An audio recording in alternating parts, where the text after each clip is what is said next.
Shalom semuanya, selamat pagi dan salam sejahtera untuk kita semua. Puji Tuhan, di pagi hari ini kita masih diberi kesempatan untuk bangun lagi dan memulai aktivitas kita. Nah, kita akan mulai kegiatan kita pagi ini dengan merenungkan sedikit bagian dari firman Tuhan. Namun sebelum itu, mari kita satu di dalam doa.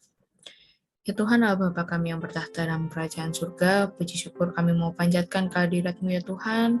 Kami mau bersyukur karena pagi ini masih ada kesempatan bagi kami untuk bangun dan memulai kegiatan pada pagi hari ini. Ya Tuhan, sebentar kami akan kembali disegarkan oleh sedikit bagian dari firman-Mu. Biarlah Engkau buka hati dan pikiran kami supaya setiap kami bisa menerima apa yang Engkau kehendaki di dalam kehidupan kami. Inilah doa kami ya Tuhan, doa yang jauh dari sempurna ini kami mau alaskan hanya di dalam nama Allah Bapa, Putra, dan Roh Kudus. Amin. Nah, teman-teman, renungan pagi hari ini saya beri topik yaitu berdoa. Dan kita akan kembali belajar dari satu kisah di Alkitab, yaitu di Kisah Para Rasul pasal yang ke-12 ayat yang pertama sampai yang ke-11.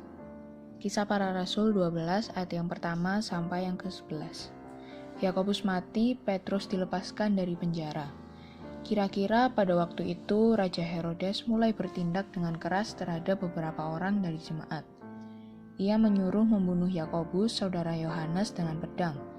Ketika ia melihat bahwa hal itu menyenangkan hati orang Yahudi, ia melanjutkan perbuatannya itu dan menyuruh menahan Petrus. Waktu itu hari raya roti tidak beragi. Setelah Petrus ditangkap, Herodes menyuruh memenjarakannya di bawah penjagaan 4 regu, masing-masing terdiri dari 4 prajurit. Maksudnya ialah supaya sehabis Paskah ia menghadapkannya ke hadapan orang banyak. Demikianlah Petrus ditahan di dalam penjara, tetapi jemaat dengan tekun mendoakannya kepada Allah. Pada malam sebelum Herodes hendak menghadapkannya kepada orang banyak, Petrus tidur di antara 2 orang prajurit, terbelenggu dengan 2 rantai. Selain itu, prajurit-prajurit pengawal sedang berkawal di muka pintu. Tiba-tiba berdirilah seorang malaikat Tuhan dekat Petrus dan cahaya bersinar dalam ruang itu. Malaikat itu menepuk Petrus untuk membangunkannya, katanya. "Bangunlah segera," maka gugurlah rantai itu dari tangan Petrus. Lalu kata malaikat itu kepadanya, "Ikatlah pinggangmu dan kenakanlah sepatumu." Ia pun berbuat demikian. Lalu malaikat itu berkata kepadanya, "Kenakanlah jubahmu dan ikutlah aku." Lalu ia mengikuti malaikat itu keluar dan ia tidak tahu bahwa apa yang dilakukan malaikat itu sungguh-sungguh terjadi. Sangkanya ia melihat suatu penglihatan. Setelah mereka melalui tempat kawal pertama dan tempat kawal kedua, sampailah mereka ke pintu gerbang besi yang menuju ke kota. Pintu itu terbuka dengan sendirinya bagi mereka. Sesudah tiba di luar, mereka berjalan sampai ke ujung jalan dan tiba-tiba malaikat itu meninggalkan dia. Dan setelah sadar akan dirinya, Petrus berkata, "Sekarang taulah aku benar-benar bahwa Tuhan telah menyuruh malaikatnya dan menyelamatkan aku dari tangan Herodes dan dari segala sesuatu yang dihadapkan orang Yahudi." Nah, teman-teman, seperti yang kita sudah dengar-dengar dan pernah kita baca juga bahwa kita mengenal bahwa Raja Herodes ini dikenal sebagai raja yang sangat lalim, di mana dia memerintah rakyatnya itu dengan tangan besi, dengan bertindak semena-mena kayak semuanya sendiri kepada rakyatnya. Bahkan dia sendiri pernah melakukan penganiayaan dan pembunuhan kepada semua orang percaya, pengikut Kristus. Nah, kalau di ayat yang kedua itu dikatakan kalau dia itu menyuruh supaya membunuh Yakobus, saudaranya Yohanes.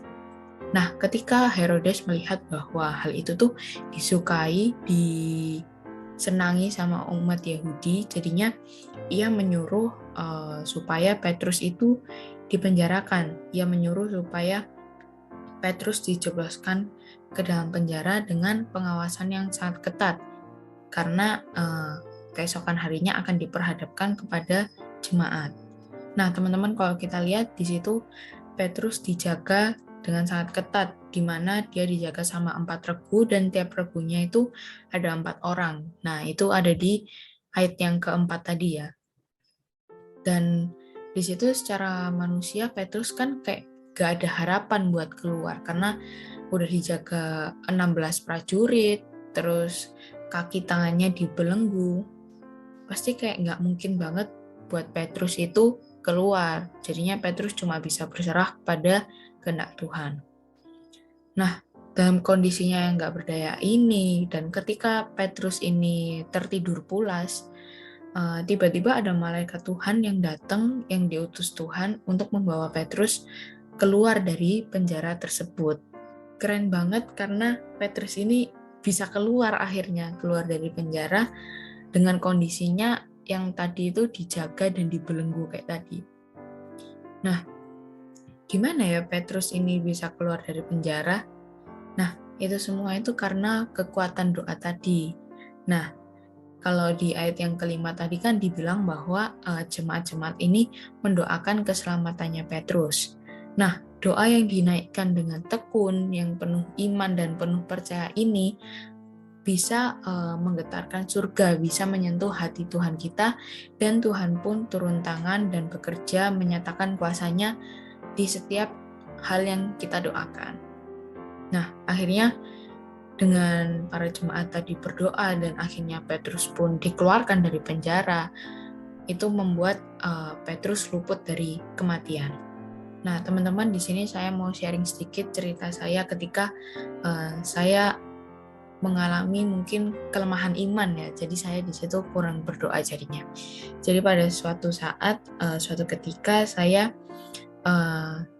ditunjuk untuk merencanakan suatu kegiatan. Jadi saya harus menyusun gimana susunannya nanti, terus apa aja yang dipersiapkan, apa aja yang perlu dibeli dan disiapkan, dan masih banyak lagi. Di situ saya benar-benar disibukkan dengan persiapan tersebut, dan akhirnya kalau misalkan kita mau tidur kan biasanya berdoa ya. Di situ karena kondisi saya kecapean dan di situ kayak udah ngantuk banget. Jadi pikir saya tuh kayak mending saya berdoanya nanti, karena ketika saya berdoa di kondisi lelah dan ngantuk, tentunya saya doanya kayak ngalor ngidul, kayak nggak terarah jadinya. Jadi kayak saya mikirnya supaya nanti waktu tengah malam saya bisa bangun, saya bisa sadar, jadi saya doanya itu bisa serius gitu. Dan kenyataannya itu enggak, jadi saya tidur sampai pagi dan saya nggak sempat berdoa untuk malam itu. Jadi ya seperti itu, setiap malam di hari-hari saya mempersiapkan kegiatan tersebut itu kayak tidur saya tuh kayak nggak tenang, ada kecemasan, kayak ada rasa bersalah juga karena saya jarang ngobrol sama Tuhan, saya jadi jarang berdoa, dan akhirnya ya waktu kegiatannya dilaksanakan itu kayak berjalannya kurang maksimal ya, karena itu tadi kayak saya kurang doa, saya kurang ngobrol sama Tuhan, dan akhirnya saya juga kurang percaya, kurang yakin bahwa acara itu bisa berjalan dengan baik. Di situ juga kesalahan saya adalah mengandalkan kekuatan saya sendiri dan lupa sama sekali dengan Tuhan. Nah, itu juga jadi perenungan bagi saya ketika saya melakukan suatu kegiatan dengan gak doa dulu, dengan gak yakin dulu, dengan gak percaya sama kuasa Tuhan, maka hal itu akan berjalan kurang lancar atau kurang baik. Nah, teman-teman, doa yang disertai iman bisa menghadirkan kuasa Tuhan yang gak terbatas itu ke atas kita yang terbatas. Jadi kayak kisahnya Petrus tadi, di mana dia itu terbatas banget, udah dijagain sama banyak prajurit dan udah dibelenggu, dan di situ dia nggak bisa apa-apa, cuma bisa pasrah dan berserah pada Tuhan. Ketika para jemaat itu kayak mendoakan dengan yakin bahwa Petrus ini bisa diselamatkan, akhirnya kuasa Tuhan terjadi kan atas Petrus dan dia bisa keluar dari penjara. Kita bisa menghadapi persoalan-persoalan yang ada di hadapan kita, tantangan-tantangan yang di hadapan kita, yang mencoba menghalangi atau menutupi janji-janji Tuhan dalam hidup kita, ya dengan itu tadi, iman dan berdoa. Nah, teman-teman, ketika kita berdoa kepada Tuhan, tentunya kita juga perlu mengerti apa yang Tuhan kehendaki. Jadi ketika kita berdoa, kita perlu tahu apa yang Tuhan kehendaki, apa yang Tuhan ajarkan melalui firman-Nya di Alkitab. Kayak contohnya tadi Petrus didoakan oleh jemaat-jemaat supaya si Petrus ini selamat.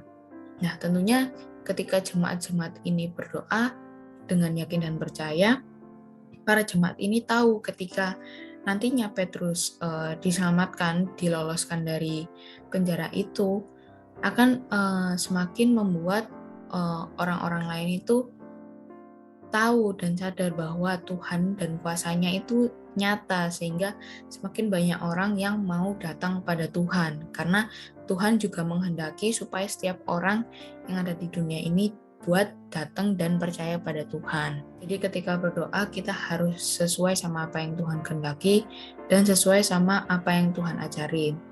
Jangan sampai kita itu berdoa malah mendoakan hal-hal yang menyimpang dari ajaran Tuhan. Contohnya nih, kayak kita mendoakan supaya orang yang menyakiti kita itu Tuhan bales. Orang yang menyakiti kita itu kayak bisa diputusin pacarnya, atau rumahnya kemalingan, atau gimana-gimana. Itu kan jelek. Itu kan Tuhan gak pernah ngajari itu. Padahal di Alkitab sendiri, Tuhan mengajarkan kepada kita supaya mengasihi sesama kita, bahkan musuh-musuh kita juga. Jadi dalam hal kita berdoa dan menyampaikan apa yang pengennya kita itu, kita juga perlu tahu apa yang Tuhan pengen gitu.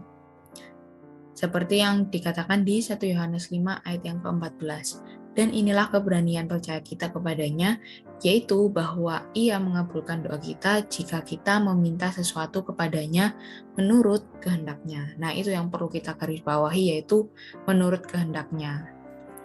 Dan teman-teman, yang terakhir, ketika kita pengen doa kita itu dijawab sama Tuhan, kita perlu menjadi benar. Nah, seperti yang dikatakan di Yakobus 5 ayat yang ke-16b. Doa orang yang benar bila dengan yakin didoakan sangat besar kuasanya. Nah, berarti ketika kita pengen kuasa Tuhan terjadi dalam kehidupan kita, kita perlu berdoa dengan yakin tentunya dan menjadi pribadi yang benar. Nah, teman-teman, oleh karena itu jangan pernah kita membatasi Tuhan yang penuh kuasa untuk bekerja dalam diri kita. Pokoknya kita yakinlah bahwa kuasa Tuhan itu pasti bekerja di setiap hal yang kita doakan. Teman-teman, berusahalah untuk hidup benar, berusahalah supaya tetap percaya dan beriman pada Tuhan, sehingga kuasa Tuhan boleh terjadi di setiap kehidupan kita. Nah, teman-teman, itulah renungan kita pada pagi hari ini. Sebelum kita akhiri, mari kita bersatu di dalam doa. Ya Tuhan, Allah Bapa kami yang bertahta dalam kerajaan surga, kami bersyukur ya Bapa, di pagi hari ini kembali kami diingatkan untuk senantiasa berdoa kepadamu, di mana kami juga diingatkan untuk menjadi pribadi yang benar, pribadi yang beriman dan yakin sepenuhnya kepada kuasa-Mu. Ya Tuhan, biarlah setiap kami boleh semakin diingatkan supaya jangan pernah lelah untuk berdoa, jangan pernah lelah untuk datang kepadamu, karena ketika kita yakin kepadamu, maka akan terjadi sesuatu yang besar, akan terjadi sesuatu kuasa yang boleh menghiburkan setiap kami. Ya Tuhan, sebentar kami akan melanjutkan setiap aktivitas kami, kiranya Engkau menyertai kami dari awal, pertengahan, hingga pada akhirnya, supaya kami boleh senantiasa menjalani aktivitas kami bersama-sama dengan Engkau. Ya Tuhan, doa yang jauh dari sempurna ini kami mau alaskan hanya di dalam nama Allah Bapa, Putra, dan Roh Kudus. Amin.